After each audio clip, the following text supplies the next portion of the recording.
सुशील केडिया जुड़ गए हैं अब हमारे साथ और उनसे बात करते हैं इस मार्केट पर क्या स्ट्रैटेजी रहेगी। सुशील, गुड मॉर्निंग। Good morning. पहले तो मार्केट पर अपना व्यू दीजिए। इस समय एक बुलेट ट्रेन की तरह ये मार्केट चल रही है, यहाँ पर क्या व्यू होगा? तो देखिए, मार्केट में पहले अगर हम इंडेक्स की बात करें, जो अपेक्षित करेक्शन का जो भय था उसको मैं बेस्ट राकेश झुनझुनवाला जी के शब्दों में एक्सप्लेन कर सकता हूं। 2021 के बाजार में भी जब समझ के बाहर इंडेक्स बढ़ रहा था, पैटर्न्स नहीं मिल रहे हैं, फिर भी इंडेक्स बढ़ रहा है। एंड बड़ा यूजफुल और इंसाइटफुल उनका एक स्टेटमेंट था कि ये रिले रेस है, जो समझ गया वो खिलाड़ी, जो नहीं समझा वो अनाड़ी। तो करेक्शंस आ रहे हैं, सारे स्टॉक्स लार्ज कैप्स बहुत हेविली ओवरबॉट हैं, बट टाइम टू टाइम अलग अलग सेक्टर्स में करेक्शन आ जाता है, दूसरा कोई सेक्टर संभाल लेता है। जैसे आपका आईटी बुरी तरह उछल गया लास्ट 3 दिन में, पूरे इंडेक्स का कलर चेंज कर दिया आईटी ने। तो एक तरफ वो चीज, और अगर कल कोई 10-12% का अगर निफ्टी में करेक्शन आ भी जाएगा, तो जो दूसरी बात वो हमेशा कहते थे, तेजी में सबका बोलबाला, मंदी में सबका मुंह काला। मतलब कोई शॉर्ट कर भी लेगा तो कोई 100% शॉर्ट सेलर तो अपने करियर के बिगिनिंग में हो सकता है, जिसने थोड़ा बहुत भी वेल्थ एक्यूमुलेट किया है, वो अपने टोटल पोर्टफोलियो का 20% शॉर्ट कर लेगा, 30% शॉर्ट कर लेगा, 50 कर लेगा, तब भी बाकी 50% माल में तो मार खाएगा ही। तो फायदा सबका तेजी में ही है। चल रही है तो चलाते रहिए। और अगर हमें इंडेक्स के अंदर एंट्री एग्जिट्स पकड़ में नहीं आ रहे हैं, तो मच मोर एफिशिएंटली कैपिटल 3 गुना, 4 गुना, 5 गुना रिटर्न इंडिविजुअल स्टॉक्स में दे रही है, उनमें लगे हुए हैं। पर अगर अगर ये वन वे रैली है भी, तो बस सबका अपना अपना सिलेक्शन है, जिसका जिस पे हाथ बैठ जाए। हमारा हाथ बेटर बैठ रहा है बी ग्रुप के स्टॉक्स पे, वहाँ रिवॉर्ड रिस्क भी ज्यादा मिल रहा है, और टाइम टू टाइम जो सेक्टोरल करेक्शंस आएंगे उनमें शॉर्ट में भी पार्टिसिपेट करेंगे। चलिए, तो मार्केट की बात होगी। स्टॉक्स में इस समय कहाँ दाम लगा रहे हैं आप फिर सुशील जी? आपकी आवाज नहीं आ पाई आखिरी लाइन। स्टॉक्स में इस समय आपकी बिग कॉल्स क्या होंगी? तो देखिए, अगर आप बीएससी की तर्ज पे, क्योंकि हर बार बीएससी की बात उठती है, इस बार आपके बजाय मैंने उठा ली, तो अगर मेरी स्क्रीन पे ये सारेगामा की अगर चार्ट दिख पा रही है, जिस पर हमने पास्ट में भी आपको एक बड़ा बाई कॉल दिया था यहाँ से कि 316-17 निकलेगा तो ये 700 की चाल शुरू हो जाएगी। तो 700 की चाल आने के पहले एक राउंड इसने ये जो 450 440 तक का करके छोटा सा करेक्शन दिया। अब ये स्टॉक वापस निकल पड़ा है, और मुझे लगता है अब ये जो चाल शुरू हो गई है 700 के पहले रुकनी नहीं चाहिए। देखिए, खाली चार्ट्स पे भी काम नहीं होता है, पीछे अंडरलाइन फंडामेंटल्स ही चार्ट्स बनाते हैं। तो बहुत कम लोग इस बारे में कोई विचार कर रहे हैं, कहीं ये बात पे कोई डिस्कशन नहीं हो रहा।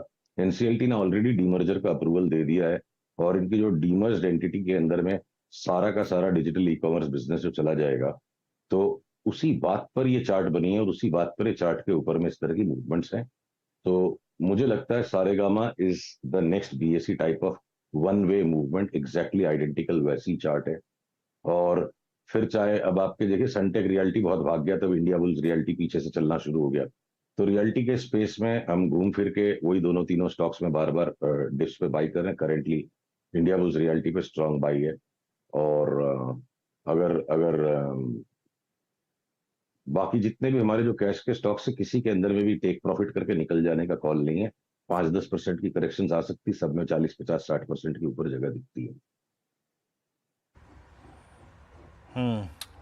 भैया जी, एग्जैक्टली आपका पीएसयू बैंक्स में, not exactly Nifty bank, Nifty indices पे अपना व्यू दे चुके हैं आप। पीएसयू बैंक्स पे bank of Baroda, Canara bank, SBI, यहाँ पर आपका व्यू क्या है? इस पर कैसे प्ले कर रहे हैं आप इनको? पिछली बार भी हमारी बात हुई थी कि एसबीआई की छेली चाल, आखिरी चाल बची है, जो मुझे लगता है, ये देखिए हम स्क्रीन पे सारे के सारे देख लेते हैं। ये देखिए, एसबीआई की आखिरी अंतिम चाल आ चुकी। आज ये हैंगिंग मैन टाइप का बना रहा है। यहाँ से मैं लूंगा तो बिल्कुल भी नहीं इसको, रिवर्सल आएगा तो शॉर्ट करेंगे, नहीं आएगा तो हो सकता है और 10-5 रुपए बढ़ जाएगा। सेम चित्र बैंक ऑफ बड़ौदा पे भी है। फ्यूचर्स में जितने भी ये पीएसयू बैंक्स है, इनकी हो चुकी है चाल। देखिए, बैंक ऑफ बड़ौदा ने ऑलरेडी एक डाउन ट्रेंड स्टार्ट करके छोटा रिबाउंड दिया है। जिस दिन ये इस पीले सपोर्ट लाइन के नीचे चला जाएगा, हम इस पर अनाउंस कर देंगे जय जय सिया राम, यानी 220 वाला 130, ये टॉप के एरिया के बाहर निकल रहा है। फाइनल कंफर्मेशन है, लाइन टूट जाए तो। कैनरा बैंक का भी पिक्चर कोई ज्यादा विचित्र अलग नहीं है। देखिए, जो छोटे वाले पीएसयू बैंक है ना, जो फ्यूचर्स के बाहर है, जैसे आपके सेंट्रल बैंक, इस तरह के स्टॉक्स में अभी भी हमने तेजी करी हुई है। तो कैनरा बैंक में भी यहां से कोई ले करके जीत जाएगा, इसका पैटर्न नहीं है। ये ए वेव है या बी वेव है, थोड़ा सा और ऊपर भी चला जाएगा। तो डाउन साइड मच मोर है, अपसाइड कम है। बैंक्स प्राइवेट सारे पूरे हो गए। फ्यूचर्स में जितने भी पीएसयू बैंक है जो बड़े वाले, उनकी भी चाल पूरी हो गई। अब जो बचे हैं छोटे वाले बैंक्स, जैसे सेंट्रल बैंक हो गया, या आपके आईडीबीआई बैंक हो गया, और या फिर जो कंप्लीट अंडर परफॉर्मर, अगर आपके बंधन बैंक पे देखिए, अनुज का जो पुराना कंसेप्ट मार्केट प्री पोजिशनिंग, खराब रिजल्ट, हताशापूर्ण रिजल्ट, सारे ही पैरामीटर्स पे इस तिमाही के नतीजे बहुत ही निराशाजनक आए। तो भाई इस निराशा को तो बाजार ने पहले ही नाप लिया था ना, ये देखिए कैसे घटते चला गया था ये। तो पैटर्न कंप्लीट है, WXY XZ, ये करेक्शन कंप्लीट है चार्ट पर। और ये 5 वेव पैटर्न अप जो यहां से शुरू से निकला था, ये जता रहा है कि लॉन्ग टर्म बॉटम बंधन बैंक का होने के बाद अब इतने खराब रिजल्ट पे बंधन बैंक एक हायर बॉटम बना रहा है। तो 2-1 दिन की बात है, जिस दिन भी ये 222-23 के ऊपर बंद हो जाएगा, हम इसमें 100 रुपए की तेजी का कॉल अपने क्लाइंट्स को भी देंगे। और अगर आपसे वार्ता होगी अगले मंगलवार स्टॉक पे, तब तक अगर ये उसके ऊपर बंद हो गया होगा, तो जो सीरियसली कंप्लीट अंडर परफॉर्मर्स हैं, सिर्फ उनमें जगह बची है। और फॉरवर्ड्स ने अपना सारा काम कर दिया बैंकिंग सेक्टर की, यही समरी मेरे को लगती है।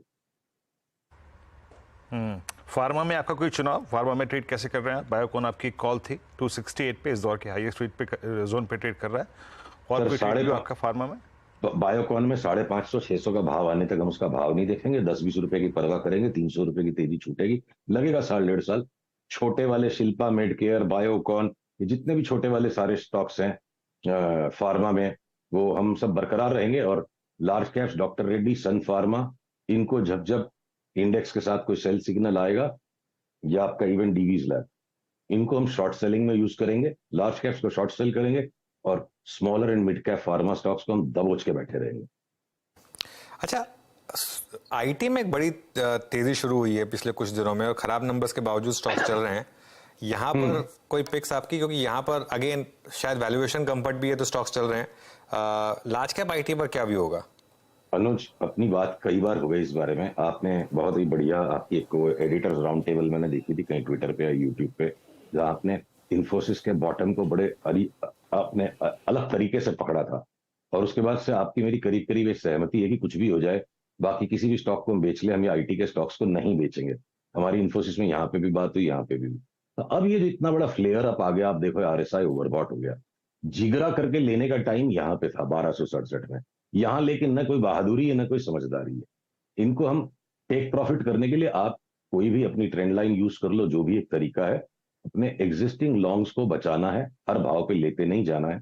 और टेक प्रॉफिट हो भी जाएगा तो वापस हम पुल बैक में, मेरे को 1320 की इन्फोसिस में फॉर एग्जांपल मंदी नहीं लगती है, और अगर मेरी लिवरेज पोजीशन है तो मैं आज के लो के नीचे बंद हो जाएगा तो हम एक बार स्क्वायर ऑफ कर देंगे, बट पुल बैक में लेना है। वही पिक्चर टीसीएस का, वही पिक्चर विप्रो का है। विप्रो थोड़ा ज्यादा स्ट्रेच हो गया है, तो लार्ज कैप आईटीज को हमने बेचना ही नहीं है। जो है टेक प्रॉफिट करेंगे, फिर से नीचे घुस जाएगा। विप्रो में देखिए पूरा कंप्लीट पैटर्न हो गया, तो हो सकता है अगले करेक्शन में विप्रो 420-25 वाला एक बार 375-80 भी आ जाएगा। तो शॉर्ट करने का काम खतरनाक इसलिए है इनमें कि कोई शास्त्र में थोड़े लिखा है कि ये प्रोजेक्शन को, इस टारगेट को, स्टॉक को रिस्पेक्ट करना ही पड़ेगा। ये टारगेट एनालिस्ट का टारगेट है, जो दिन भर रॉन्ग होते रहते हैं, सारे लोग रॉन्ग होते हैं। तो टारगेट के हिसाब से आप शॉर्टवर्ड हर चीज को शॉर्ट नहीं कर सकते। बड़ी चाल है ऊपर में जिसका सूचक है कि ये 5 वेव पैटर्न बन गया। इस तरह के स्टॉक्स को लो, प्रॉफिट खाओ, साइड हट जाओ, फिर नीचे आएंगे दोबारा लो, इनको शॉर्ट्स नहीं कर सकते। तो आई मेंटेन कंटिन्यूअसली, आईटी को शॉर्ट करने का समय गया।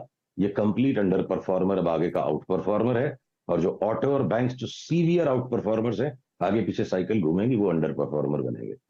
ओके, अच्छा चलिए, एक और लास्ट सवाल मेरी तरफ से, आईटीसी, इस पर क्या व्यू होगा आप इस समय सुशील? देखिए, आईटीसी ने सबका धुआं निकलवा दिया है। पहले 200 के भाव में निकलवाया कि चलता ही नहीं था, मीन पे मीन बन गई। तो इसको देखिए, हम पहले दौर में, ऊपर चढ़ने के दौर में काफी हद तक अच्छे राइट हुए थे, और उसके बाद से जब भी इसको हमने बेच के लेने की ट्राई की है, इसमें हाथ सौदा बैठ नहीं रहा है। अभी भी ये देखिए, जो बहुत माइल्ड करेक्शन है, तो आईटीसी को क्या है कि यहाँ से बेच के सौदा फल नहीं रहा है, और लेने की इस भाव में हिम्मत नहीं हो रही है। पर अगर किसी को प्योर भाव से ही काम करना है, चार्ट से ही काम करना है, तो अगर ये कल के हाई के ऊपर अगर निकल जाएगा, तो आईटीसी फिर वापस एक न्यू ऑल टाइम हाई मारेगा। तो जो बिल्कुल इनोसेंट होके भाव का सौदा कर सकते हैं, आईटीसी में अभी बेच के कमाने का चार्ट और ऐसा रुख बना नहीं है। तो भाव के साथ चलना है, तो कल के हाई के ऊपर जाए तो वापस लीजिए, वापस हो सकता है 510-15 तक भी दिख जाए तो बड़ी बात नहीं। पर हम आईटीसी से दूर रहेंगे, क्योंकि ये थोड़ा सा हमारे लिए डिफिकल्ट स्टॉक है। ओके सुशील, बहुत बहुत शुक्रिया जुड़ने के लिए आज हमारे साथ। अगले मंगलवार फिर बात करेंगे आपसे, और हैव अ गुड डे। चलिए, ये बात हो गई सुशील केडिया।